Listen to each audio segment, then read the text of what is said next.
Some years now, this particular senator has sourced quality genetic breeds. And for all of you who have asked, do these breeds thrive right here in Nigeria? Do they even thrive in other parts of West Africa? Hey, I said today, join us on the store. Let's go in there into his farm and even take advantage of the advice, the remedies, him and his team. Okay, come, let's go.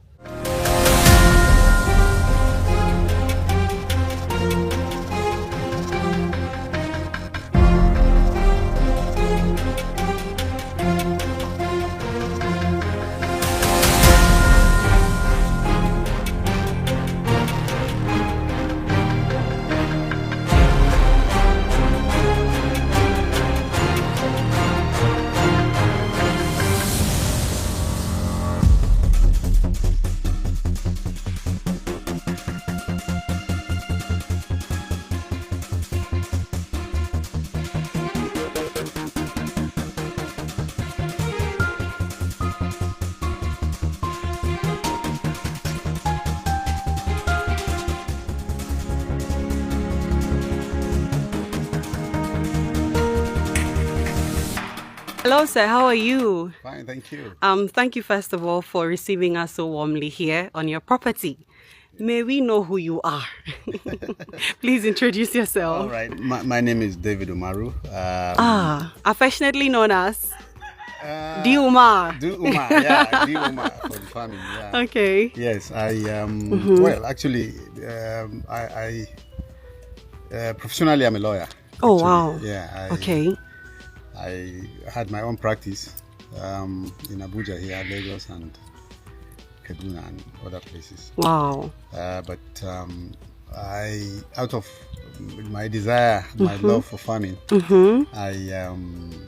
after some time, I felt I wanted to do something different. So I went into farming. I have an orchard farm. Okay. Which, you have seen. Yeah. An orange farm, orange orchard. And lately, I'm into goats. I keep, goats, and I breed goats. And I think I'm enjoying it. You think you're enjoying it? Let me take you back a little. So professionally, you're a lawyer, Yes. but I got to know you as a politician. Yeah. So at what point did the politics come into play? And at what point did the farming and agric part of you also come into play? Well, I'm really I'm of a peasant stock. Okay. I was I grew up in an farming family. Okay. Even though my father was a teacher, so but we used to go to the farm together with him, and I developed that idea. I see. Even as a politician? Yes. No, the politics came in at a point in time. I think from about 2007. Oh, I see. 2007, I veered into. I felt also too that I wanted to do something different from my practice of law. But, Okay. I mean, it's something that I felt that could be done. Yes. Together. So I contested the governorship candidate. Election of that period, 2007. Okay. And I did that twice, Wow. 2007, 2011. And then finally I was elected as a senator. Of which state? Niger East. I see. Yeah, this zone where we are now. Where we are now. Yes, exactly. So during that period, you were still combining your love for agric with politics and your profession as a lawyer? Not much. Not much, Because, okay. I started developing the farm in about 2017. Oh, okay. 2018, yeah. So Okay. that's when I was actually almost moving away from politics and elections and stuff like that. I see. Seeing you here on your property, it feels like we are home. You look so relaxed, like this is where you are meant to be. If I'm wrong, please correct me. Am I wrong? Well, maybe. Well, it's just with age. Okay. With age you start to you've seen other aspects of life. Yeah. And you find happiness, in something else. Yeah. Moving away, and then here it's particularly pleasing because with the farm, you put something on the ground, you see it grow, you manage it, you touch nurture, you see the result. Yes. Sometimes with politics, you don't see the result. Wow. I like You that. don't always reap what you saw in politics. I like that, you but know. with this So one, you but reap this the one, results. You see the result. Yeah, That is and- great. yes. You took us to where your goats are, and I was completely blown away, sir. Oh, really, thank you. Run me through some of the breeds you have here, because wow. Well, we have Boa. They all came from my good friend Fred. I see. You know, most of them were purchased. And in any case, he inspired me into goat farming. You know. Oh, that's so nice to your- know. Your nice videos and which I took particular interest in. You know, so I have Boas, I have Kalahari, I have the local Sokoto Red, Yeah. and we have the Sanen. Okay. Sanen goats, the dairy goats, and also the Savannah. And the Savannah. Savannah are meat goats, you know. Wow. I saw some really weird breeds personally I haven't seen before. Yeah. But all these names you've mentioned, I have seen them. So I was waiting for another name to put a face to those breeds I saw. Okay, the other ones you saw are the Sahel. They come from around Mali, North Africa mostly. Some of them from Libya. Because I've not seen Sahel so big like that before. Yeah, they didn't come big too. So we had to do some work on them. Oh, great. That Yes. takes me to my next question on feed, sir. Yes. Feed. As we are here, I can see everywhere is brown and dry. And yet your animals are thriving. Please share with us the secrets you are using to let your animals survive the season, because a lot of livestock farmers dread the season. Yeah, we all do, but you know, because it's easier when during the rainy season, everywhere is green. Yeah. Great. But what we do is we cultivate guinea corn, corn or maize, Okay. soybeans, Okay. and you know, we make the concentrates from them. Oh, okay. And then the grass too, we harvest some of them, Yeah. and then we crush them and then put them into the feed. So we try as much as possible to keep them healthy. Yeah, to and keep them well-fed, healthy. You know, during this. And I'm happy with the visit of Fred because he has shown us some way to go with regards to the feed, and I think it's going to be quite useful. Nice. You know, I was actually going to ask you to share some of the remedies he was giving you, because I even saw you recording the whole tour you were giving him, some of the advice he was giving you and all of that. You know, like you said, not every farmer, or in this case, even clients, has been privileged to have such a thorough visit from him. So maybe give us some of the remedies Boss Fred gave you, so other farmers watching and listening would also benefit. You know, he actually gave a lot of advice, you know, with regards to particularly the nutrition, the feeding. You know, these animals need to be fed very well. Great. And they need, you know, they need a certain quantity of feed. You know, every goat needs at least 4% of its body weight Yeah. in feed. Yeah. So that is very important. We used to take that for granted, Okay. you know, but he observed it Yeah. and mentioned that if we did that, we'll find that our goats, you know, would live healthier, and Yeah. disease-free also life, and which is better for us because the less you spend on medication, the better for you. Yes, that's you know. true. Mm. Woo! And also breeding. you Breeding, know, yes. yeah, how we're going to breed them, you know, how we are going to ensure that we don't mix Yeah. the males with the female, particularly Yes. when they come out Yes. grazing. I see.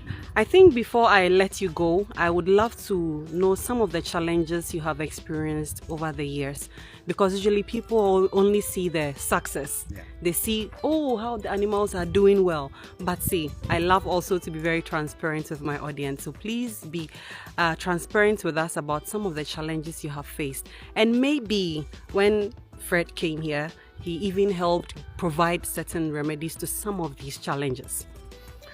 Yeah, actually, I have had the opportunity to tell Fred once, Okay. and some of his workers, that you see the videos we see. Yeah. You think that goat farming is, I mean, when you start getting Yeah. good keys and what. No, there are lots of challenges. When we started, we lost almost all the goats we had. because we had wrong advice and Wow. started from wrong premise. Wow. What is key Yeah. in goat farming, like I mentioned earlier, is nutrition, Yes. medication, Mm. and especially when it comes to deworming, Yeah. how to detect when the goats have worms. Yeah. If it is sick, you should be able to know. When you find a goat being isolated, you know that there is something wrong. You should know that it shouldn't be, because goats are normally lively. Yeah. You find them jumping up and down, but when you find that they are a little bit, hunched, then you know that there's something wrong. You should take a look and try to find out what it is. Nice. For the worms, they are always having problems. Yes. So you need to use the Famacha chart, which he mentioned, and that you look at the color of the eye. Yeah. If you find that. You have learned a lot this afternoon. We have. Oh, thank you. Fred is a teacher. He's always teaching, and we had that privilege, that opportunity. Oh, that's amazing. We are so grateful once again, sir. I will just take your last words from you to anybody out there watching us right now, especially the youth who want to venture into agriculture, typically the livestock industry, like your good farm business, sir. What would be your last words to those people watching us right now? Yeah, actually, most people think that farming is for the lowly in the society, the poor, but it is not. Great. Farming is the way to go. I wish I had that thought much earlier. I would have started a lot earlier. Goat farming is very, very, very lucrative business. Wow. But it needs a lot of patience. Yeah. You would have a lot of false starts. Don't let it discourage you. I've had somebody try to sell his goods because he lost almost all. Oh. And he felt that was the end of it. But no, you must persevere. Yeah. The longer you stay in it, the more you understand it. Yes. And the easier it is for you. And then at a point in time, you find that the thing is working by itself. Yeah. Yeah, so that's true. So let the young people know that, look, this is. And look at the number of people. Every day the population is increasing. There is not enough food. Everywhere in the world there is food crisis. Yeah. So we need to come into phase. We have it all here. Yes. We have everything to make agriculture thrive. Ooh. Whether it is livestock, but we just need a lot of patience. Yeah. And to have a different attitude, towards agriculture. Not to think that it's for ordinary people. There is a lot to do in agriculture. The agricultural value chain. It's quite wide. Can accommodate everybody. Everything. Sir Diuma, as you're affectionately called, thank you so much for hosting us and for granting me in particular audience. And I believe your words would make such an impact on my global audience. So thank you so much again, sir. Thank you very much. Thank you. Thank you for coming. I am quite pleased and I'm happy. And for Fred, I think only God can reward him, because what he is doing, in agriculture in Africa, is having a great impact. Great. I don't think he even realizes how far it is. So I pray that God will continue to give him long life and strength to continue with this effort. Thank you, sir. God bless you all. Amen. Thank you. Thank you too. Very rarely do you have encounters with senators of the biggest African nation, actually. And so when you have such an encounter with a person, you do your best to milk the opportunity as much as you can. And I believe that is exactly what we have done today with Senator, or former Senator Diuma, as I affectionately love to call him. He's been a very gracious host and he has said it all. So let's engage in the comment section as always. And hey, please, by all means, subscribe to this channel if you haven't done so. Do like, comment, share, as you always do, because see, there are people like you with similar interests in this space and in this agribusiness who are actually searching for channels like ours. If you don't push it out there, they would keep searching. So please don't be selfish. Do push it out there and let such people also join the family. We love you so much and thank you for doing this journey with us. Till we come your way again from God knows where, it is mwah from me to you today. Bye-bye for now.